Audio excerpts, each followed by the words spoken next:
Hello and welcome. This is a parallel event to the United Nations Human Rights Council's 49th session, and it is entitled Free to Convert, Practice, and Profess. Today's event is brought to you by the Abolish Anti-Conversion Laws and Apostasy Penalties Coalition, which is consisting of UN ECOSOC accredited organizations, Jubilee Campaign, and World Evangelical Alliance.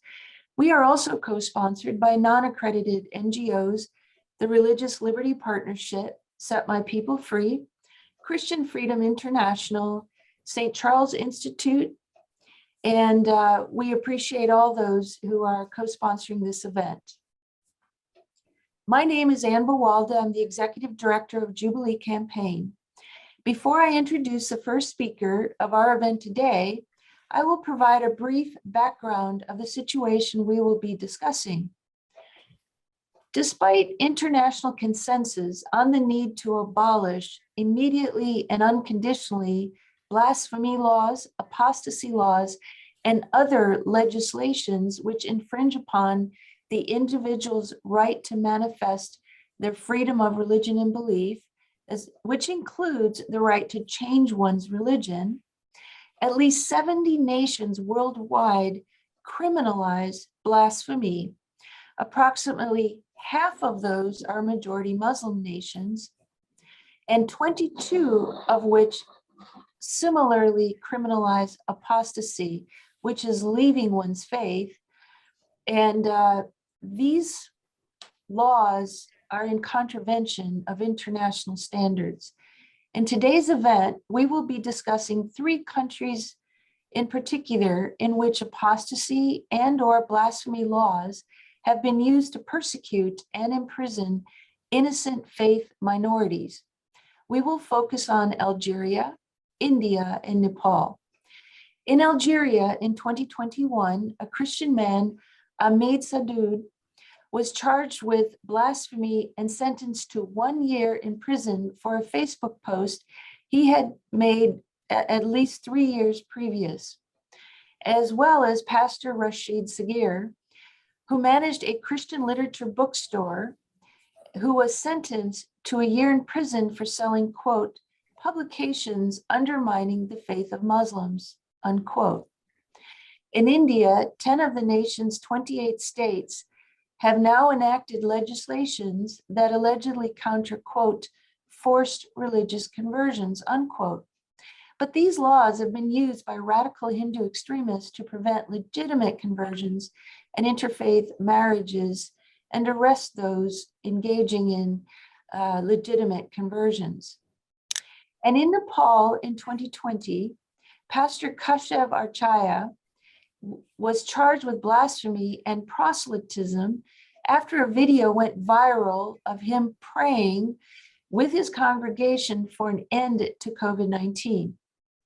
Our speakers today will address the forward climate in each of these countries. This side event is convened to raise the voices of those affected by laws and practices that punish individuals for leaving or adopting another religion and address how policymakers can work to return the tide and encourage more states to repeal the blasphemy laws, apostasy laws, and relevant legislations in light of the suffering these laws cause and the resulting violations of their basic human rights. Our first speaker today will be Pastor Youssef Ourahmane, Vice President of the Algerian Protestant Church and founder of House of Hope Ministries. Pastor Ourahmane has witnessed many of the churches associated with the Evangelical Protestant Church being arbitrarily shut down and closed by authorities. And he's a vocal advocate for the reopening of these churches and for broader religious freedoms in Algeria. Pastor Ourahmane, the floor is yours. Okay, thank you very much for having me at this meeting. And actually, just yesterday also we had very sad story where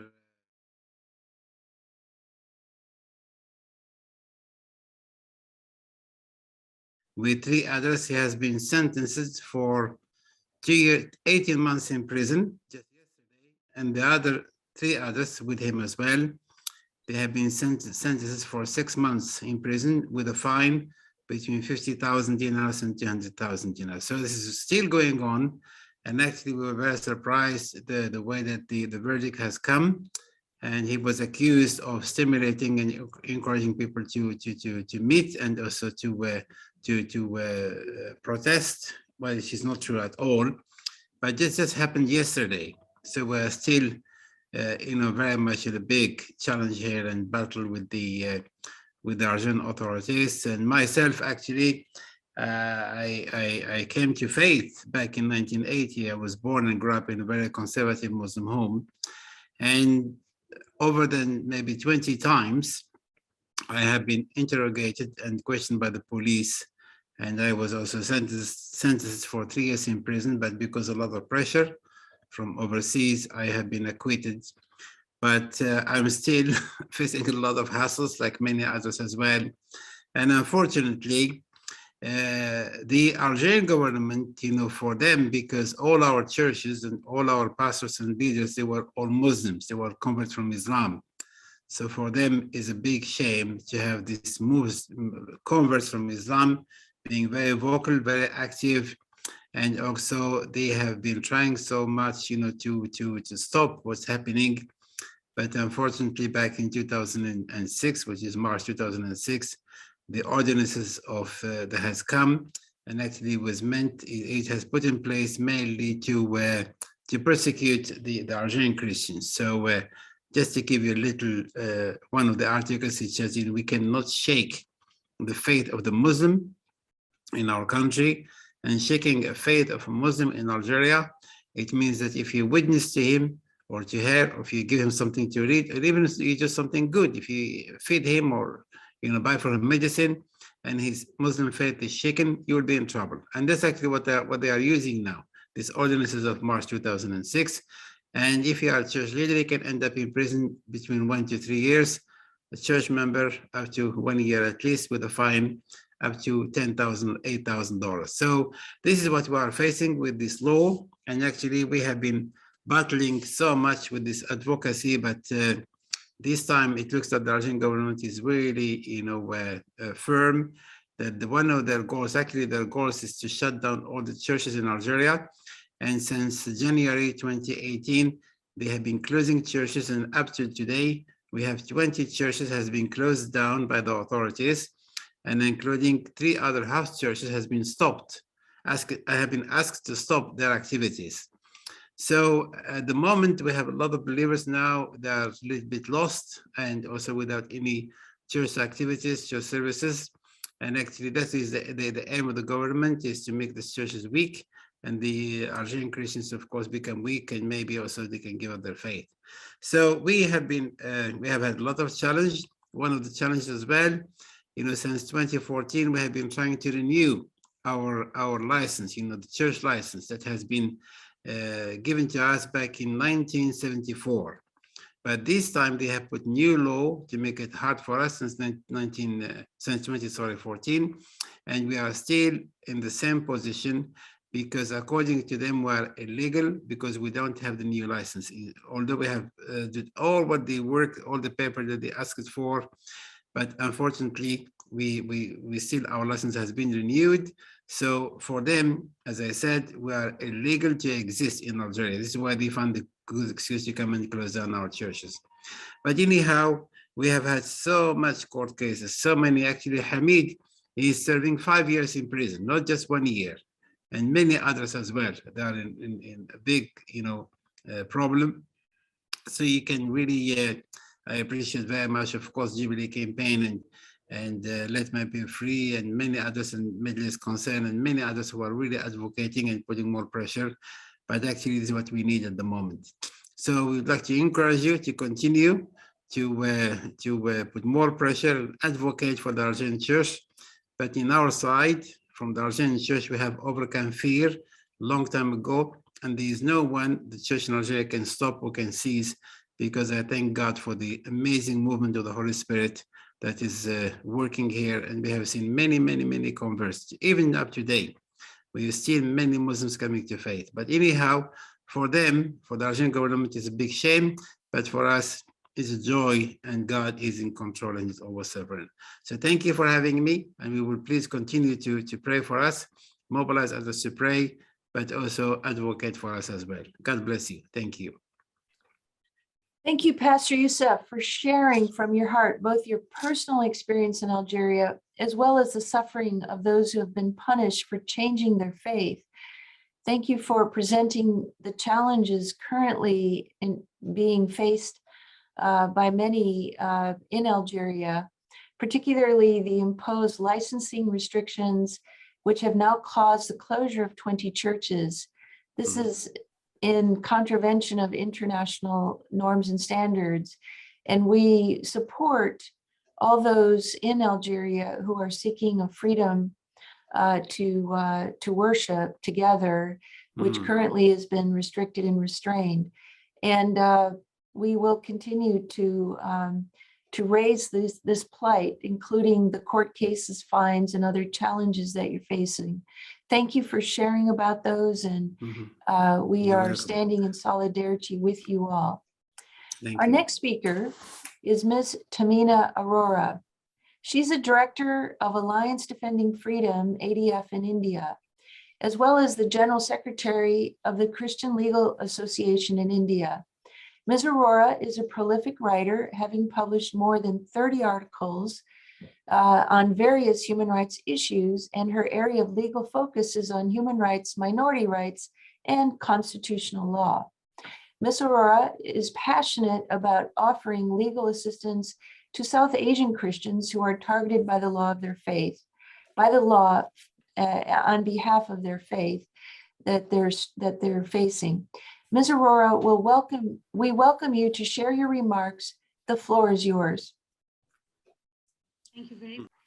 I was just saying, I just want to clarify, I am not the General Secretary of the Christian Legal Association. I haven't been that for about 12 years. My dear friend Pramod is, just not to take away from him.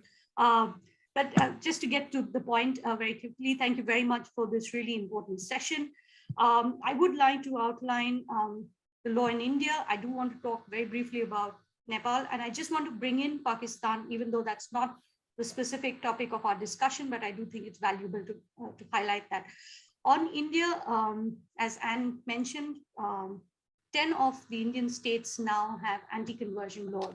But even before we get into these laws, I want to speak to you about an incident that took place just barely 2 weeks ago in the capital city, Delhi. A pastor was leaving a small prayer gathering that he'd been invited to come in and speak.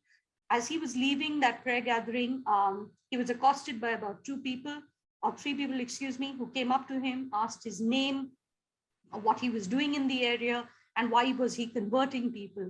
He was then dragged into their car. He was kidnapped.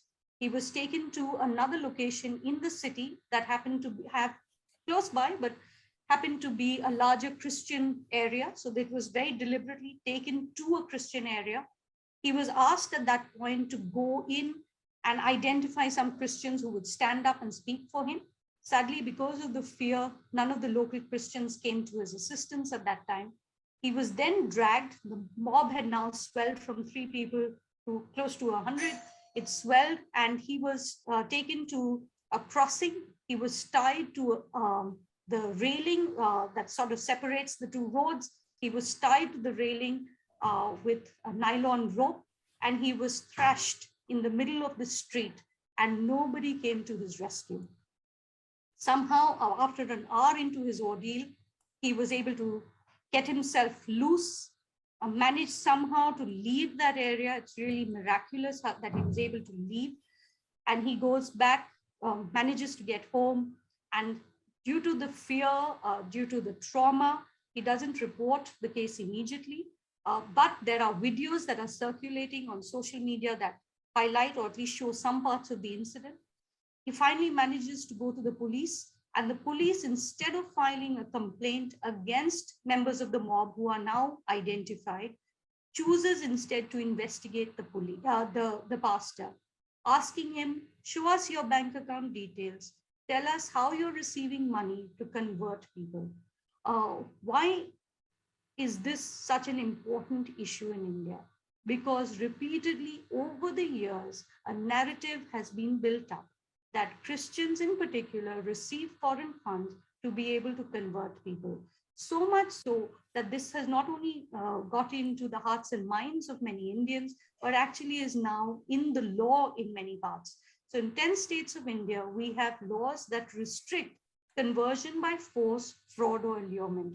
The problem with these words, force, fraud, or allurement, is that they are so broad, so vague under the law that pretty much anything that religious communities do, any acts of charity, almost any sort of outreach programs would all qualify as force, fraud, or allurement. Some of these laws go so far as to say that even marriage, which results in the conversion of the spouse, is inducement. A better lifestyle, we do not know what that could mean, better lifestyle, but any sort of better lifestyle that results because of your conversion is inducement. We've had over the years allegations being made repeatedly against Christians for conducting medical camps, for hosting prayer gatherings, for distributing notebooks and pencils, all seen as allegations of conversion. Just last month, a pastor, in fact, 10 pastors who had been falsely accused of conversion way back in 2014. The allegation against them was that they were converting people by giving them 100,000 Indian rupees, which is a little less than about $1,500. That was the allegation against them. They had been convicted by the lower court. And finally now, just in February this year, the Sessions Court or the higher court acquitted them, saying that the evidence that had been found against them was actually not very reliable. But can you imagine, for 8 years, they struggled with this trial. And that is really the real punishment under this act. At any point, allegations can be made against you. The police can pick you up, can rough you up, the mob can rough you up. And at the end of the day, you will be acquitted. 8 years may pass, 5 years may pass. And in fact, according to the records that we've been able to gather as an organization, as a team, we do not know of even one single conviction under the Act. Some of these laws are really old. They are as much as 1965, 1967. So they're not new laws. Some of the recent amendments are definitely more draconian, but these are not new laws by any standard.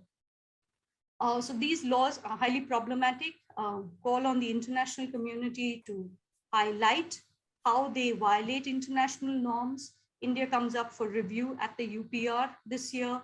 Please do consider raising these issues with India, asking India to ensure the freedom of religion as safeguarded within the Constitution of India itself, which says that everyone has the right to practice, profess, and propagate the religion of one's choice.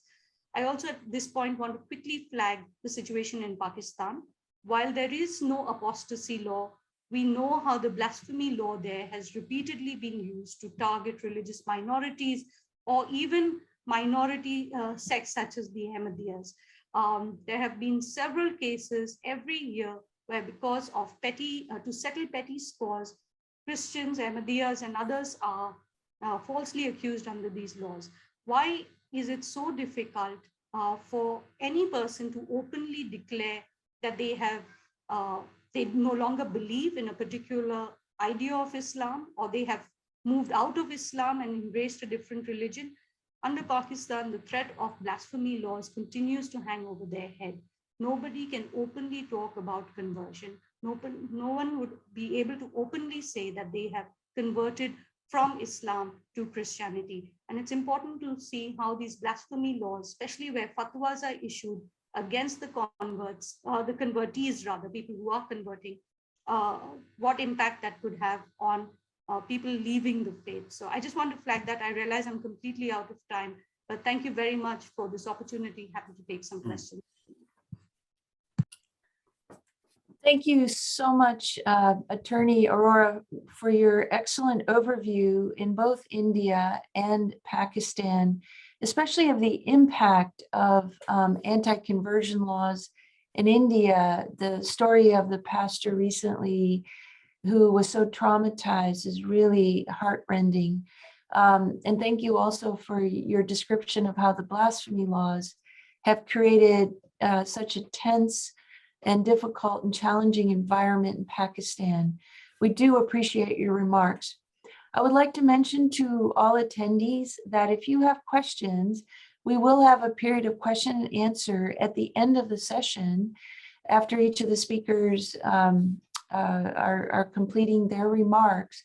So we would invite you to put your questions in the Q&A or the chat. We really appreciate your participation in that way.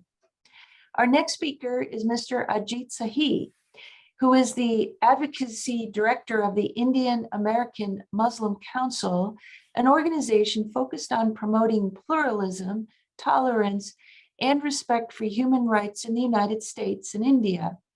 In December 2021, the nonprofit advocacy organization Hindus for Human Rights awarded Mr. Sahi the inaugural Swami Agnivesh Memorial Award for his work as a, quote, dedicated campaigner for civil liberties, human rights, and religious freedom in India for over 3 decades, unquote. I know that Mr. Sahi has been quite instrumental with international religious freedom roundtables, and he's a tremendous record of engaging with the US Congress on civil and political liberty issues in India. And he has testified before the Congress's Tom Lantos Human Rights Commission regarding violations of human rights in India. Mr. Sahi, we welcome you as one of our speakers today. The floor is yours. Thank you so much, Ms. Buwalda. I'm grateful and honored to be part of this wonderful panel.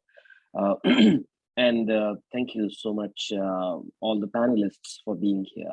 I'm not going to get into details of the laws because my dear friend and colleague, Sister Tehmina Arora, has already very brilliantly postulated before this panel and our audiences how things are being done in India. I would like to explain to you a very interesting feature of the Indian persecution project. I like to call it the persecution project. Because yes, it is true that there is persecution happening in many parts of the world, especially with what's happening with Christians in many countries, as we see from Africa to the Middle East and other places. And yet at the same time, the structure, or rather the superstructure of the persecution in India is very different from what is happening in other countries. At this point in time, I would like to introduce the existence of an organization called the RSS. That is the acronym. It stands for, its full form is quite a mouthful. It stands for the Rashtriya Swayam Sevak Sangh. It's very difficult for non-Indians to speak. Rashtriya means national, Swayam Sevak means volunteer, and Sangh means core. This organization was founded in 1925. And when this organization was founded almost 100 years ago, its explicit goal was to convert India into a Hindu country. Hindus, such as myself, are 80% of India's population. Its minorities, including Muslims and Christians, who are the largest minority groups in India, are a part of the 20% non-Hindus. The RSS for 100 years, 97 years, has advocated for converting India into a Hindu country. All these decades, the RSS did not really succeed in its endeavor because it was kept out of power. It proclaims itself to be an organization that is only concerned with social and religious affairs, and yet it has a political party. It has always had a political party. India, as probably some of you know, was a British colony. It was under British rule until 1947, when it gained freedom. And in 1950, India became a constitutional democracy, a constitution which guarantees equality before the law, which guarantees, especially its Articles 25 and 26, explicitly guarantee freedom of faith. Now, that was a giant leap happening in the middle of the last century, when pretty much the rest of the world, right here in the United States of America, it would be illegal for another several years for African Americans and white people to marry in most of the United States, much of the United States. The Voting Rights Act, the Civil Rights Act was still to be written when the Indian Constitution already think of the breadth of how liberal and progressive India's Constitution was, when even the United States was not that liberal and progressive. And that happened because while the RSS was growing in India with its stated ideology of converting India into a Hindu country, and its leaders explicitly said that Islam and Christianity are foreign religions, that Muslims and Christians are foreigners in India. And if they must live in India, they must accept and acknowledge the primacy of the Hindu faith, the Hindu people, acknowledge their gods as their own gods. Otherwise, Muslims and Christians should only be treated and should only be left as second-rate citizens with second-class rights. This was the ideology of the RSS. Whereas, on the other hand, the Mahatma Gandhi, who is known worldwide, does not need any introduction. He was the leader of India's freedom struggle from British colonial rule, and to his last day, and he was murdered, he was assassinated by a Hindu fanatic. And to the last day, he kept saying that India can only be a pluralist country, and where Hindus, Christians, Sikhs, Muslims, and people of any faith or no faith will be equal. And because of his sway, because of his persuasive arguments, India chose to be a pluralist democracy. However, in recent years, we have seen a decline in India's democratic credentials purely because the RSS is now in power. It created a political party right at the time of India's first federal elections, general elections in 1952. Since then, that political project has consolidated. Today, India's Prime Minister, Narendra Modi, is a product of the RSS. He joined the RSS at the age of 8 years old. And India's Prime Minister, nearly all of India's federal ministers, cabinet, nearly all of the BJP, which is the political party of the RSS, nearly all of its lawmakers at the federal level, including even India's president, which is a ceremonial post like the Queen in England, and the vice president, they are all RSS members. Now, RSS has not sat quietly all these decades. It has created tons of other organizations, the equivalent of which would be the Ku Klux Klan, the Oath Keepers, and a whole range of supremacist organizations, neo-Nazi organizations. Now I come to that point. One of the biggest myths that the Hindu right wing in India has created is that of forced and forcible conversion.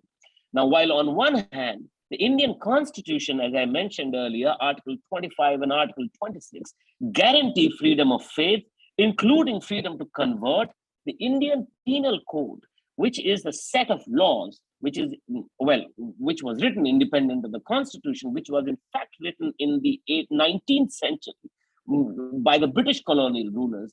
Section 295, which is identical to Section 295 in the Pakistan Penal Code that Sister Tehmina Arora referred, or in the Bangladesh Penal Code, or even the Indonesia Penal Code, because these were all written by the British, the same colonial master.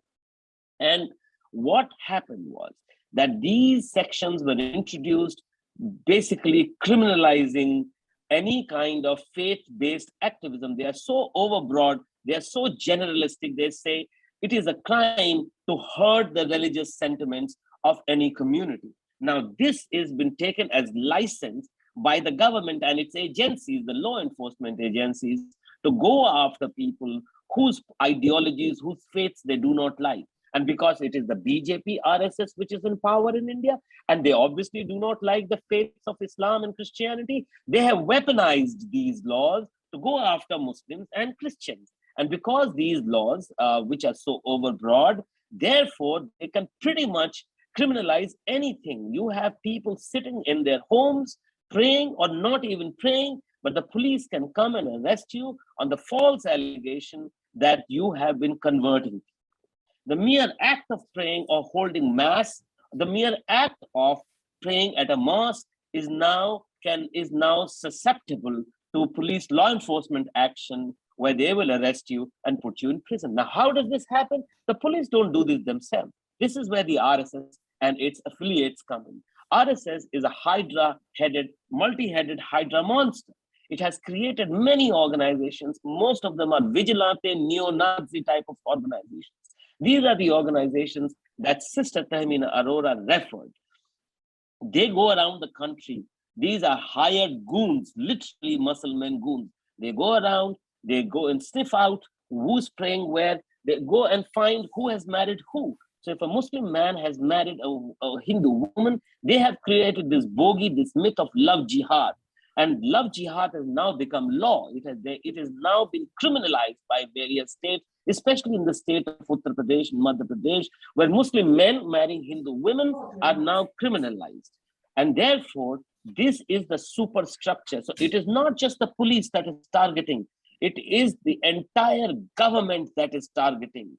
It is the government of Prime Minister Modi that is targeting minorities in the name of conversion, false conversion. This must go. The entire international community, the United States of America, the United Nations must take note of the utter violation of the fundamental democratic principles of India's secular pluralist constitution and put an end. Make sure that the global community talks to India, the Indian government, and tells them this will not be tolerated.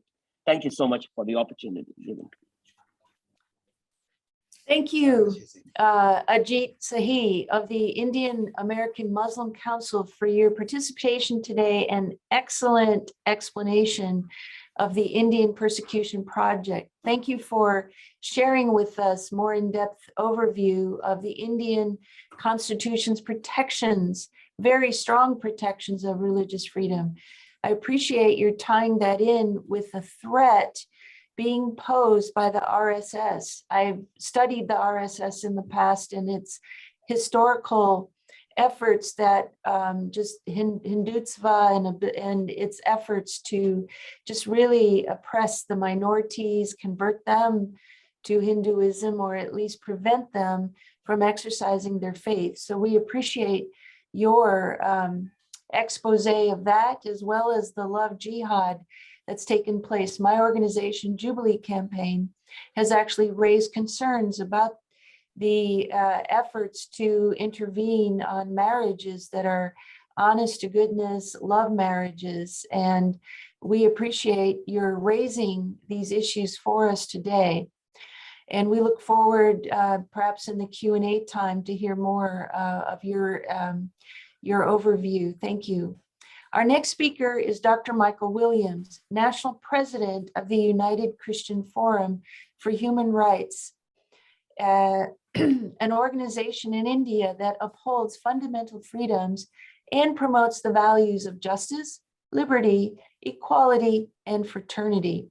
United Christian Forum has since 2015 operated a national helpline phone number through which victims of violence and religious persecution in India can report incidents. This information collected via this helpline has been essential in the reporting of the Evangelical Fellowship of India's Religious Liberty Commission. I know I receive those reports regularly and very much appreciate them. Dr. Williams, we now turn the floor to you. Thank you, Anne. And I want to thank both Ajit and Tehmina for doing a wonderful job of helping us understand exactly the danger that has spread, the poison that has already spread through our nation. I want to take this from a slightly different point of view of elaborating as to why we feel that this is happening and where is this headed, because that is what we need to be able to tackle and understand how we can tackle it. When it comes to the Christian community, way back in the first election of Prime Minister Atal Bihari Vajpayee, when the BJP was coming into power for the very first time, they had taken out their study plans on how they would tackle the voting population. And when it came to the Christians, they had very clearly said the Christians are very strong in their healthcare and education. And both of these institutions need to be tackled. The foreign funding that is coming, all the social work that is happening under schools and healthcare needs to be checked brought down before we can gain any power. So that was a plan that they had put into action over 20 years ago, maybe even longer, as Brother Ajit was mentioning.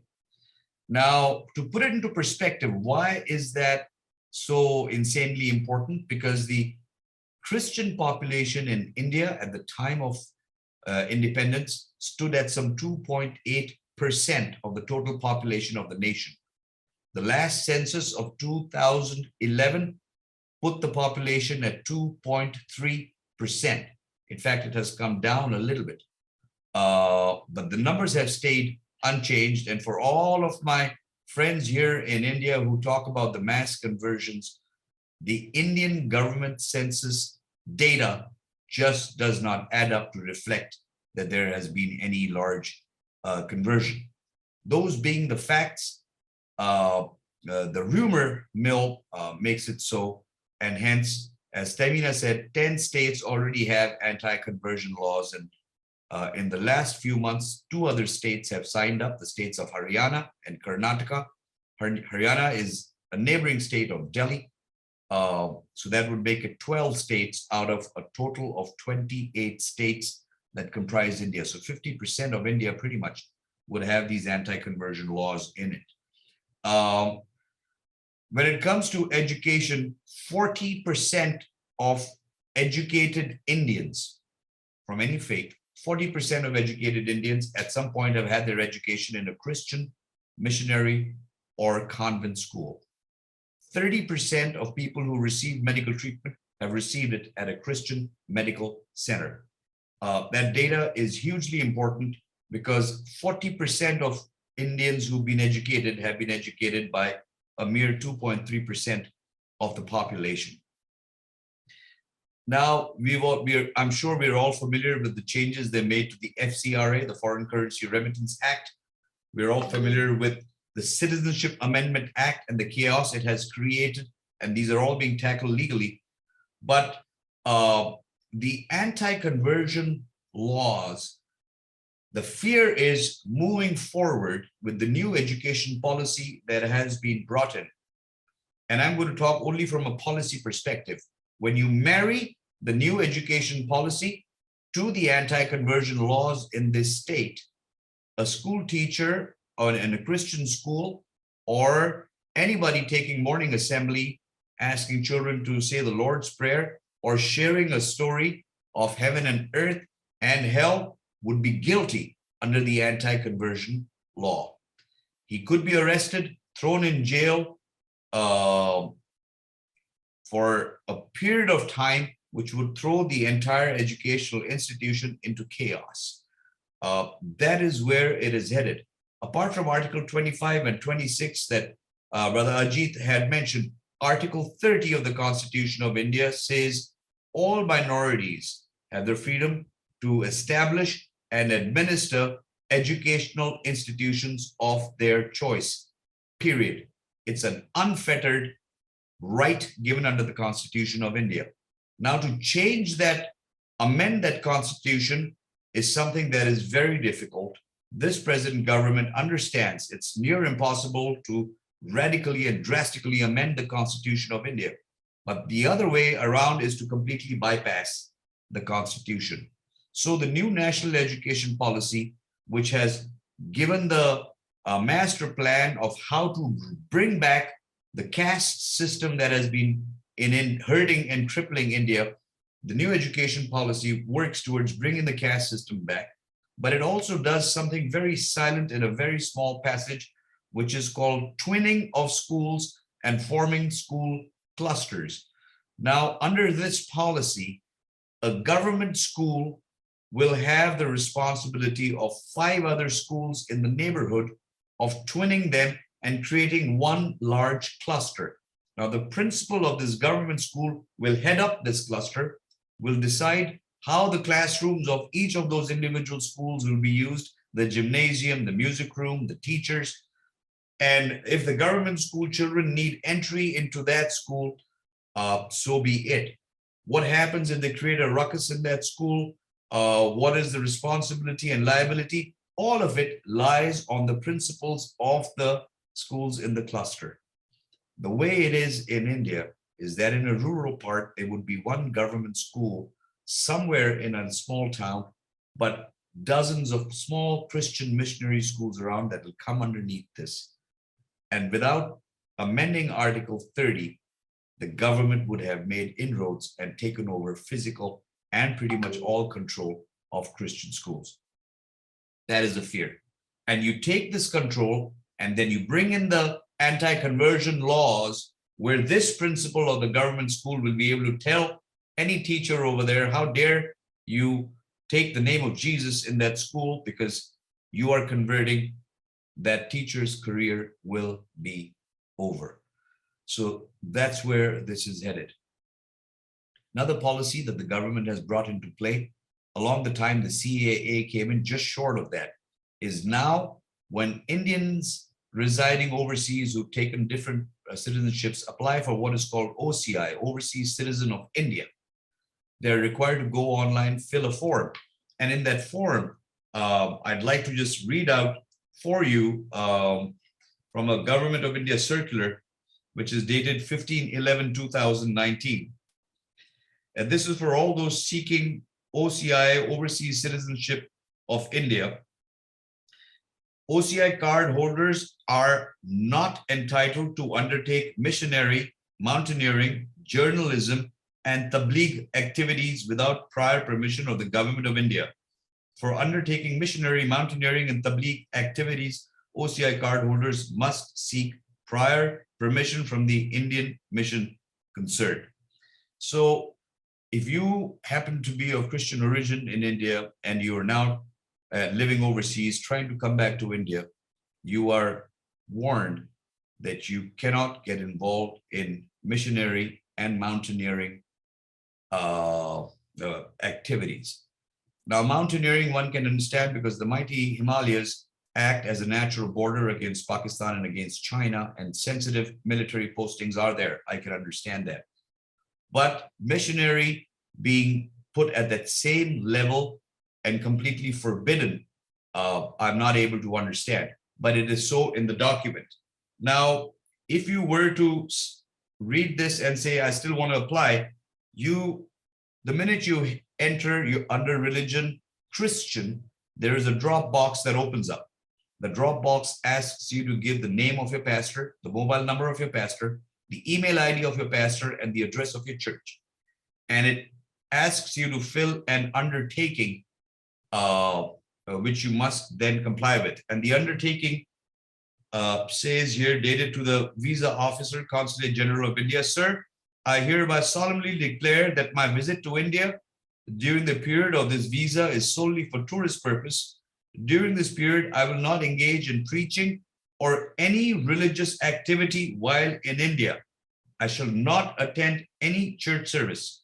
I respectfully request that I be issued the appropriate visa, and it's signed, and whoever is signing has to give his own church address, church phone number, and his pastor's church, pastor's phone number, and his own profession, and the name of his employer in the US, whoever has employed him.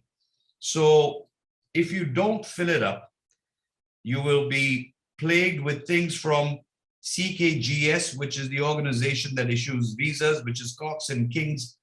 They would write a letter and it would say, dear applicant, this notification has not been sent to you by mistake. The consulate requires you to submit the notarized religious undertaking, or they will not grant or release your OCI card. It is not part of the checklist. However, the consulate has all the right to ask for additional documents. Here's another one. Please be informed that the consulate is requiring you to submit notarized religious undertaking. You must state that the visit is only for tourism or family purposes, that you will not participate in any religious activity. Your application will not move forward without these documents. So this is where it is headed. This is how the weaning out process is going on even as we speak at this particular time. Another policy the government has taken out is something called the NEET, which is a national entrance exam for anybody who wants to be a doctor.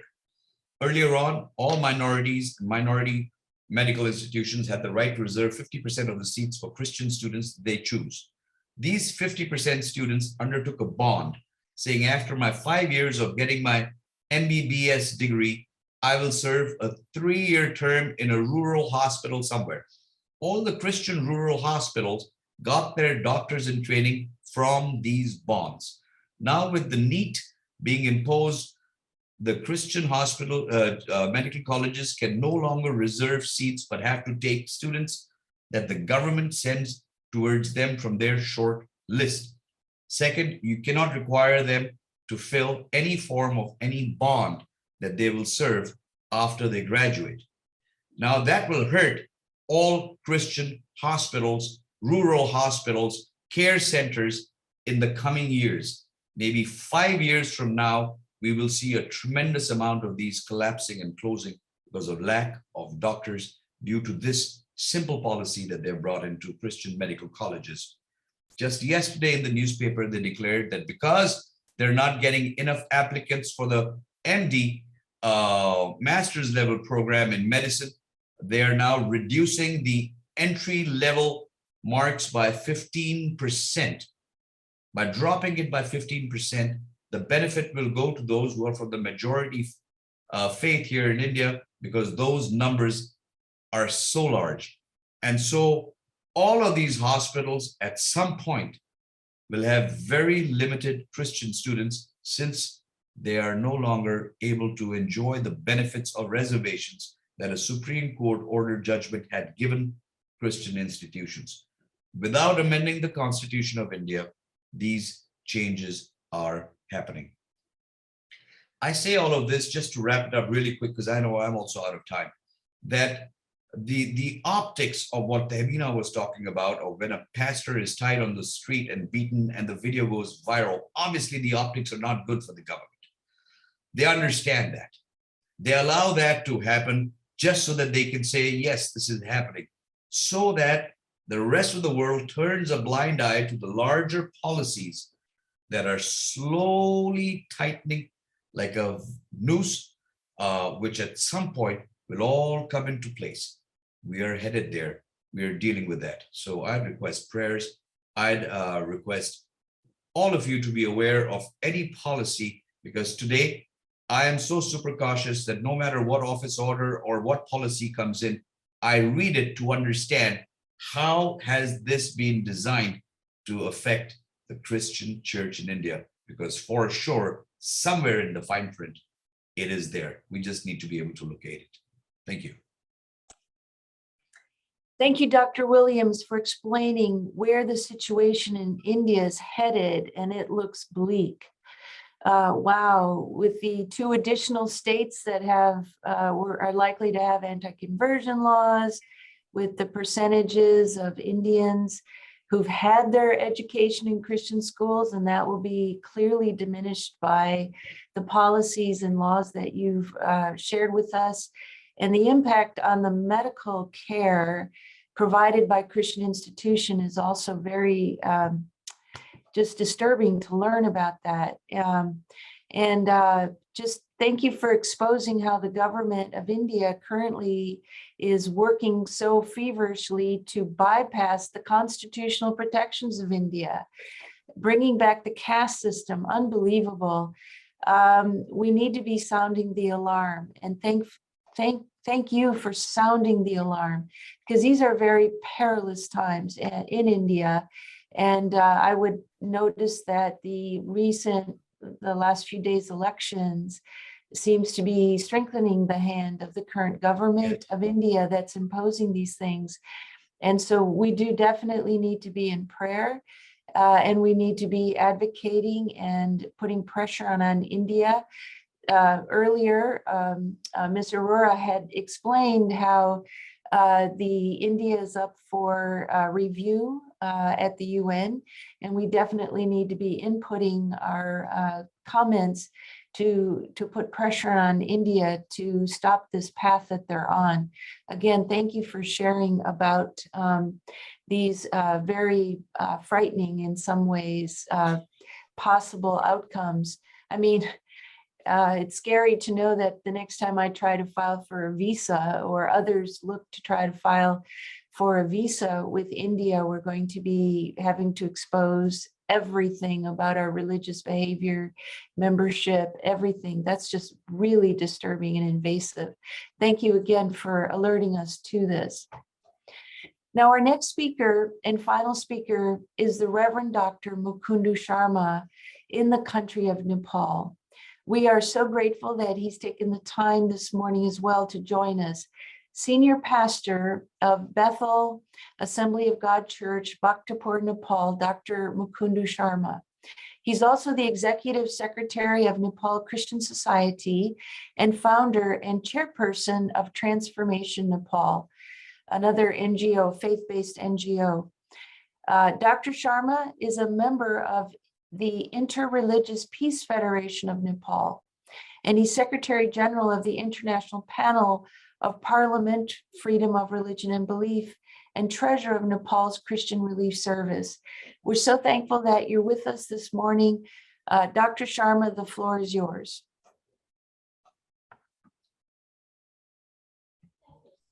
Thank you. Thank you so much for this opportunity. I am just a reverend pastor. I am not a doctor. Thank you. And I am trying my best to do. I'm doing research on religious freedom in Nepal of my PhD. Thank you. And thank you once again for this opportunity. I just want to say a few things about Nepal situation, especially when it comes after the new constitution in 2015. There are a lot of incidents have taken place. Before that, I just want to say myself, I came to the Lord. I was a Hindu. I come from Hindu background, and in 1994, when I accepted the Lord, then I have to leave my home because my parents were Hindu, Brahmin Hindu, which is the caste is big caste, but we have a caste system. I come from Brahmin background, but they put me as a Dalit, which is low caste. So I had to leave my hometown and then started the church ministry over there. I'm myself the victim of human rights and religious freedom. So I'm again linking to the new constitution 2015. A lot of incidents took place because in constitution in Article 26, 1, 2, 3, it says, like in 3, it says that if somebody converts, then can be penalized. So a lot of incident took place, and there is one NGO called Teach Nepal, which used to produce literature for the books and the literature for the church, Sunday school. So they have, they arrested the staff, and now this NGO is still suspended. It is still like not functioning. It is already collapsed situation. So after that, there was a few incidents like Chinimaya case and Hari Tamang and Kiran and Dilliram, who is the General Secretary of Nepal Christian Society, who was arrested in Nepal in 2019. So now when it comes to the case of Acharya, so as you know, that Keshav Acharya during the Corona in 2020, he was just arrested. And then what happens was he was for jail 105 days because he did not say anything. He said, in the name of Jesus, I rebuke Corona, you go away. That was his version, and it was somebody put in the YouTube, and then police came and arrested. So he has to fight for 3 different cases. One is a district administration office in Kaski, and one is district court in Kaski. And then he was taken as a criminal for 3 days by walking to another district called Dolpa. Now he is facing the court cases. So in recently he was in the jail because he went for the defend his case. This lawyer was with him, but police came and arrest him. So arrest them, and now the court case is in Jumla High Court. What I'm saying is that there was a criminal law where it says that we cannot, if somebody with the signs like a small cross or whatever, they just put any sign, and then there will be a conversion. Now, for example, if I give a baptism to somebody who is willing to come to the Lord, a pastor can be go to the jail because the law says they are forcing. So what I'm saying is that again, because of the anti-conversion bill, in anti-conversion bill, that Article 155 to 56 to 160, it's very difficult one for us, like Kesavacharya, and then another one is we are in our country, we are fighting for the religious freedom. So it's still it is not, because recently in Nepalganj there was one church was destroyed by the local authority. They destroyed the church with a bulldozer, and so this is how this is time to time and again is going. And then during the corona time, the Christians were victims. They did not get any relief from the government. So then they said, no, you are a Christian, you don't need to, you will get something else, you will not get any food. So that was the difficulties we have faced. And then this Teach Nepal is still in the like kind of coma situation. I mean, it is suspended, and the Nepali churches are still illegal. So even though in the constitution says that we can register in the Trust Act, but that act is not functioning. So the government, we went many times for the advocacy and to get the right of Christianity or minorities, but we have not able to accomplish this task yet. We are fighting for that one. And me myself, I register that church trust registration case into the Supreme Court. Now it is going on, but it's still not Supreme Court also have not decided it. So we are illegal. For example, the NGO, Christian NGO, for the Christian NGO, faith-based NGO, we have to, like when we register, we are a Christian NGO. Now we have to take that word, faith word like Christians, whatever it is, we have to remove when we go for the registration. So that is again a violation of the constitution and violation of the human rights and the freedom of religion. And then nowadays, what is happening is that in the bank,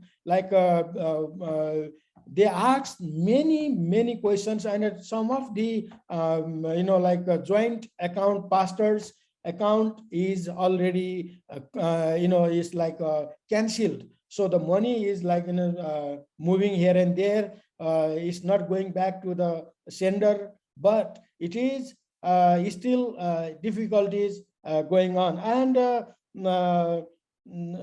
then there is in the education side. So this year, the government introduced the children have to do the yoga according to Hindu religion. They have to do the yoga. So we just this federation of inter-religious faith group, we are working together, but still there is a difficulties. So these are the which affects the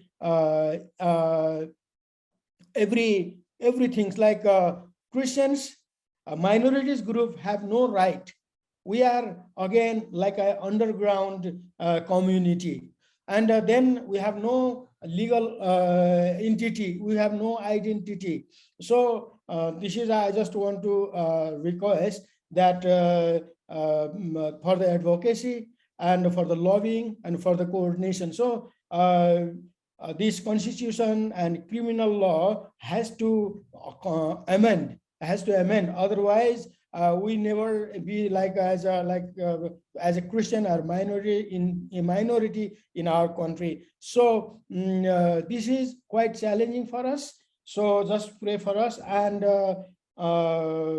that's all. I just wanted to say that Hindus, like for example, data shows this new present government or previous government, they construct more than 5,000 temples, and they reconstruct and construct both things. They are repairing and they are just giving government fund to the temples. But when it comes to other minorities, they don't give even single money. So this is how we have become victims. So now because this COVID made us to challenge, like more than 1,000 churches are closed and more than 300 pastors are died. What I'm saying is that this is difficulties we are facing because we don't have an identity. So we don't have a burial ground. So we are just fighting, we are just advocating for that one. And then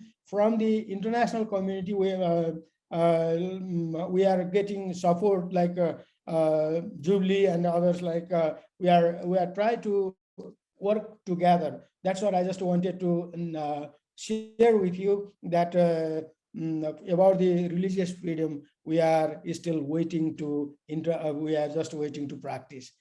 Thank you so much. And then we cannot do evangelism. We cannot do any kind of, like I'm a Christian. I cannot say to the people that I'm a Christian, because that could be a evangelism, and that I can go for the police can come and arrest me anytime for 3 years jail, and for foreigner 5 years jail and 50,000 rupees penalty. So thank you so much for this time. Thank you. Thank you, Reverend Mukunda Sharma, for opening our eyes to seeing what the situation is there in Nepal. Thank you for sharing your heart and of the challenges that you're facing there, as well as the backdrop to the 2015 Nepali constitutional changes. I remember reading, when I first read about them, I thought, wow, this is a retrogression to the way it was before 1989 in Nepal, when people could not convert away from the religion of their forefathers. Regrettably, since 2015, the laws there are retrogressing, and we definitely, our hearts go out to you with what you're struggling with the Christian community, even wiping the word Christian off of NGOs, impacting the situation in schools, and mandating yoga, other challenges that you shared with us today. We definitely feel your struggles, and we join with you to try to put pressure on the country of Nepal to reverse these things. And so I would like to thank all of our distinguished speakers today for sharing their personal experiences and expertise regarding the religious persecution in Algeria, India, and Nepal. I would also like to announce that Jubilee Campaign has released a report coinciding with today's event in which we discuss in depth about the anti-conversion laws, blasphemy laws in the 3 countries of Algeria, India, and Nepal. The report link will be posted in the chat for anyone who would like to receive a copy of this report. We do wish that you would distribute this and share it with your communities. Thank you for doing so. Now we're going to turn to a time of question and answers for the rest of our time together, which is about 20 minutes. We had a number of questions come in through the chat. I would like to raise first a comment from Mr. Sunil Malik. Thank you for your comment, in which he states, why does India get the benefit of being a secular democratic country despite a poor religious freedom of conditions situation there? You're so absolutely right about that. I know you asked it as a question, but I really think it's a statement and declaration, and you're right. You also raised the fact that the United States Department of State does not include India in the country of particular concern category, which I agree with you. It should be a country of particular concern regarding how the situation for the religious minorities in India is declining day by day. So I would agree with you that there should be recommendations to the U.S. Commission on International Religious Freedom has also said that India should not or should be referenced as a country of particular concern. So thank you for those comments. You also pose a question. What are the best practices applied in the world which can be learned from in order to advance forward in a situation in countries like India and Pakistan, where there are restrictions on religious and social hostility against minorities? Does anyone of our panelists would like to address best practices that could be applied? I know that we have several panelists that have a good background. So I would say Tehmina and maybe Ajit, Sahi, followed by Michael, Dr. Michael.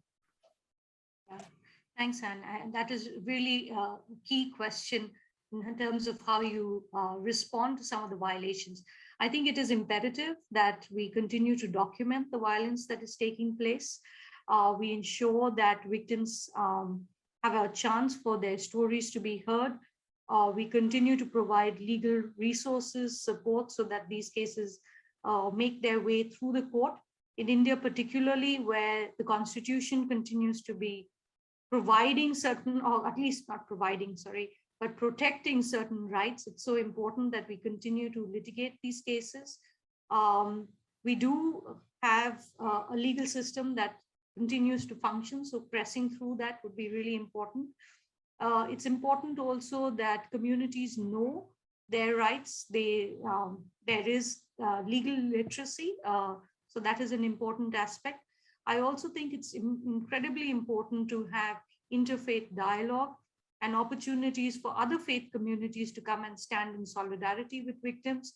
We've seen this happen on occasion in India, and it can be very, very powerful, where interfaith delegations go into places where riots have taken place, reach out to victims. It helps build solidarity. So I would encourage more of that to happen. And of course, increased cooperation between civil society actors, because this is not a problem that one group or one individual can solve. It really requires a network of very active and engaged alliance.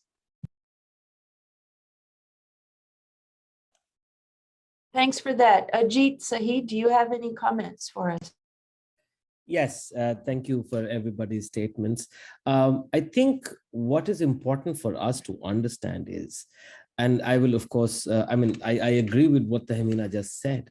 We also need to understand why is the international community fighting shy of calling out India. We have seen in recent weeks the most unfortunate and tragic war in Ukraine. And in one voice, the entire Western world is condemning Russia for its, and justifiably so, correctly so, for its aggression in Ukraine. We see the Western world going after and calling out and exposing China. We have seen them talk about most countries where such repression is carried out. But why do they keep quiet about India? Just last week, Assistant Secretary of State in the United States, Donald Lu, he was testifying before a subcommittee, the Senate Foreign Relations Committee. He absolutely refused to acknowledge the extent of the serious assault and religious persecution in India. He mentioned it only in the passing. But he also said that, well, India has a robust judicial system, and therefore, basically he implied that people get justice from the judicial system. As most people who are joining us today from India or who are speaking on India know, that is absolutely not the truth. So the real elephant in the room, and if you remember, 3 years, nearly 4 years ago, 2018, you and I were both in the line to speak at the Ministerial to Advance Religious Freedom in July of 2018 at the US Department of State. And I went first. I was ahead of you. I went first. And I said, and at that time, Ambassador Sam Brownback was in the chair. And I said, the real elephant in the room is India. Why doesn't the United States want to talk about India? I'm absolutely for religious freedom in Pakistan, Bangladesh. There are horrendous crimes against minorities in Bangladesh, Pakistan, Afghanistan. I represent a Muslim organization, and I have absolutely no hesitation in saying we do not stand for any kind of persecution against any minorities in any part of the world. Why should the United States government not call out India? Why do we see, regardless of which administration it is, Democratic or Republican, they are always quiet on India? We saw President Trump when he went on India, he completely denied that there is persecution in India. We have seen President Biden refusing to acknowledge what is going on in India. As long as the United States does not speak on the goings on in India, it is in effect aiding and abetting that persecution, that violation of human rights, that violation of civil and political liberties in India. This needs to be called out in the United States. I think before the UN, because US is one of the 5 members of the UN Security Council, the United States, we need to build enough ground momentum inside the United States to pressure US lawmakers, to pressure the US government to understand that the world's largest democracy and the second most populated country cannot easily slide into fascist authoritarianism, because the consequences, we already have the world's most populated country as an authoritarian regime, as a complete fascist regime. If the world's second most populated country goes the same way, we are pretty much looking at 40% of the world's population in just these 2 countries, living with not even a modicum of civil and political liberties. That is going to have disastrous consequences for all of humanity. It will also have disastrous consequences for peace and stability around the world. That is something that the United States government needs to understand. And that is why it is not just in the interest of minorities in India, but it is in the interest of global peace that pluralism is returned to its constitutional position in practice in India. You're absolutely right. It is an issue of peace and stability. Thank you so much for those very insightful remarks.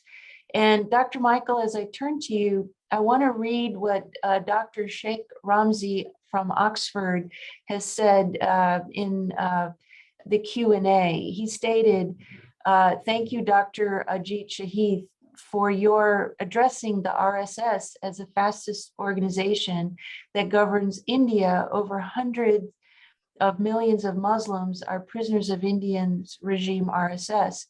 We have been involved in demonstrating in London with the Indian High Commissioner to put out our concern. However, it's not working. This Dr. Sheikh Ramzi is raising the fact that it's not working. The international efforts seem not to be impacting the Indian government. and turning it away from the trend that you described earlier, Dr. Michael. So the question would be, what more pressure could be placed on the RSS in terms of its collecting funding in the UK and in the US and other avenues where it seems to be gaining strength, whereas we'd like to see that its impact would be reversed. Do you have comments about that? Well, and let me first say, I will never ever suggest anything that would cause some sort of a sanction or some sort of an effect on employment of Indian citizens in India, which means for any businesses coming in from overseas, if they're coming in to do business with India, they're obviously coming in with their eyes open. And I want them to be able to create the employment opportunities because we're a global village. But I would like to point out that while the FCRA of many Christian NGOs and other organizations are being shut so that they can be, the gooseneck can be squeezed as far as their life is out with no money coming in from the US, the government has permitted FCRA donations to come in unchecked to its own government party. And they have mandated that this cannot be put under any scrutiny by any department of the government of India. Similarly, there's a bank account that's been opened up called the the Prime Minister Cares Fund. It's 100% tax write-off, and all big corporates are being forced to pump in money into this account. But the government again has said this cannot be scrutinized. How this money is spent is no business of even the government audit boards to question. Now, that's fine. That's within the country. The laws they are making, it's our problem. But overseas, there is a huge engine of the RSS that is working overtime to rake in the dollars and the pounds and send it here into the country. And I think at some point, the responsibility lies on governments on whose land all this fund is being collected and sent. The same way they did that years ago at the time of Al-Qaeda or any other such movement where bank accounts were scrutinized as to what is the money being used for. I think the time has come for the government to wake up. Unless that intent is not there, and nothing will happen. It's time for the media overseas to be able to understand that this is equally important, that the violation, the fundamental right of the freedom of religious expression and belief is being targeted. If the mind is trying to be controlled, the body is worthless on its own. And unless the foreign media understands this, allows this impression of what is actually happening over here, allows the reflection of this to happen, a picture is worth 1,000 words. We don't see it happening. When we talk to many friendly neighbors in other countries, they're completely unaware of what is going on. So I think at the grassroots level, a huge level of awareness needs to first come in. This should generate concern, which will cause people, just citizens, just regular people, to stand up and say, look, this is a brother nation to us, and we are friendly, and we need to do business, and we need to do economy. But not under these circumstances where people of our own faith are living and dying at the whim and fancy of a government policy. That cannot happen. These accounts need to be scrutinized, because these are the accounts that are being used to hurt Christian organizations today. And so I think putting both what Mr. Ajit and what Tehmina have said together, if we do it, we bring about this awareness, I think that's the first step. Thank you. I would agree with you. And in particular, foreign funding coming from the US, coming from the UK to what are clearly violent extremist groups need to be scrutinized and reviewed. And I think that certain actions can be taken along the lines of reducing the financial flows, if they're doing it in ways to curtail education and other types of peaceful efforts from outside of the India funding, then certainly they can do something there. I have one question for Reverend Mukunda Sharma, and then I have several questions regarding Algeria that I'll be turning to in a moment.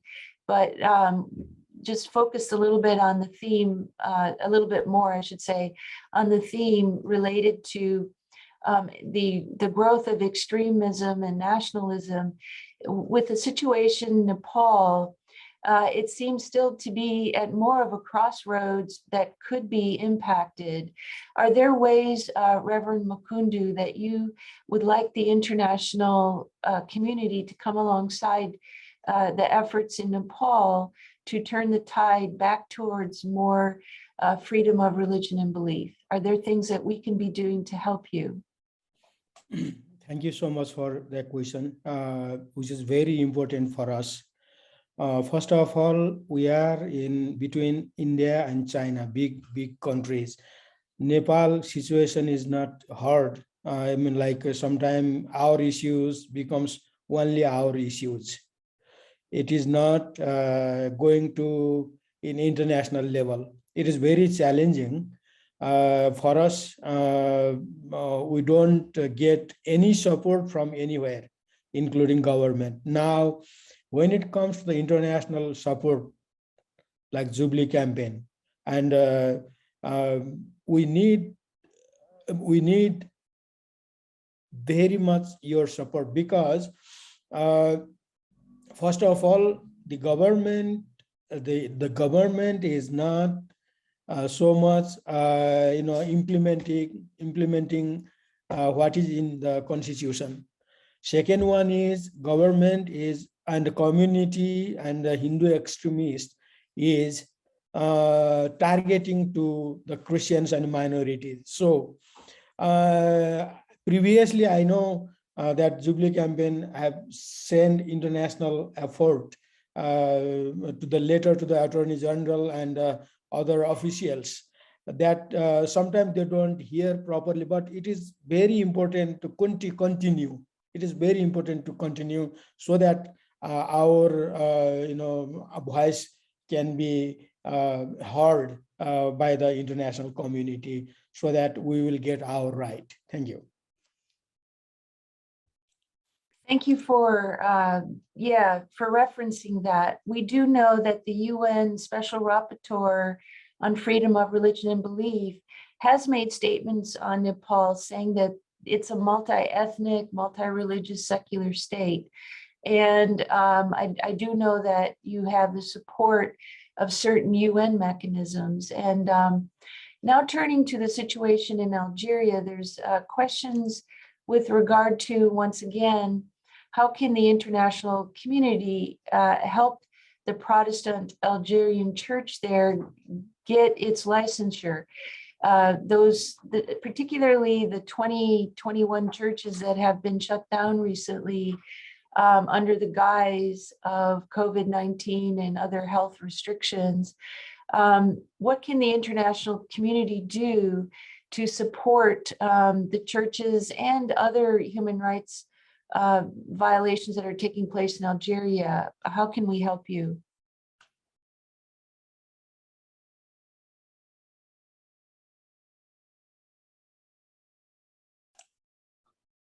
Youssef, you're still muted. Yeah, now it's better. Huh? Oh, yes, there you are. Yes. Thank you. Well, actually, we need very high, of course, prayer is always the key in fasting, but also we need very high intervention from the government. I just give you one illustration. We have had the same situation back in 10, 9 till 11 or 13. And while Angela Merkel, when she was visiting Algeria here, 2013, she intervened for us, and actually she intervened and she challenged the Algerian government to grant us the license that has been hanging for many years. And that this is the amazing thing, that the next day it was issued. You know, they called the president of the EPA, and they issued to us the license. So that's what has happened back in 2013. And I think 2014, as you know, this is Algeria is not whatever. So they have introduced a new law to make it more difficult for us. So we are in the same situation since 2014. At the moment, as I said, all the papers we have done, all the work, all the administrations we have done, they still have not recognized our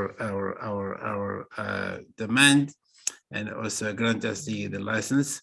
So we need a very high intervention, of course, from government to be able to challenge the Algerian government once more to be able to grant for us this, the license we need. Otherwise, for them, we are illegal and they can come anytime to shut down our churches.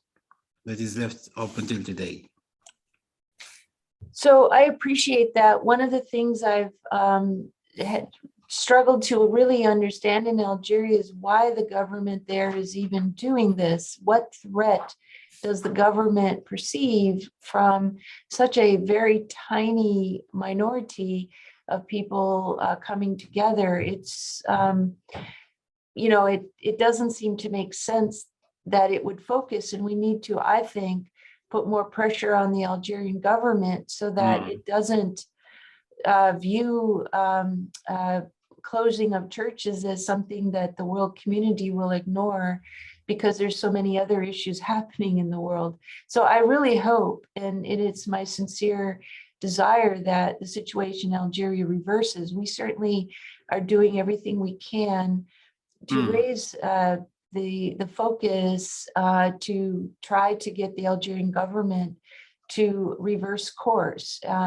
We do think that the communities internally in Algeria are at a place where they, being told they can't meet. I appreciate the videos that you have put out to try to reveal to the world what has happened there to the church, people being pulled out of their chairs as they're trying to worship, and the doors of facilities being closed. It's just quite a shock. So I know that Ajit, Sahi, you need to leave, and actually we are wrapping up. We've definitely appreciate all of the speakers this morning, today, that have joined us. And we will be making this video available and promoting it. We ask all of the organizations and who have been attending today as well to provide ongoing advocacy. We need to end this trend towards more restrictions, even as we look to see if we can improve conditions for religious minorities in the 3 countries we focused on today. So again, we thank everyone who's participated today. We thank you for all the attendees who participated today. And we look forward that all of you would join together continuously to support the religious minorities in the countries we've discussed today. Thank you all.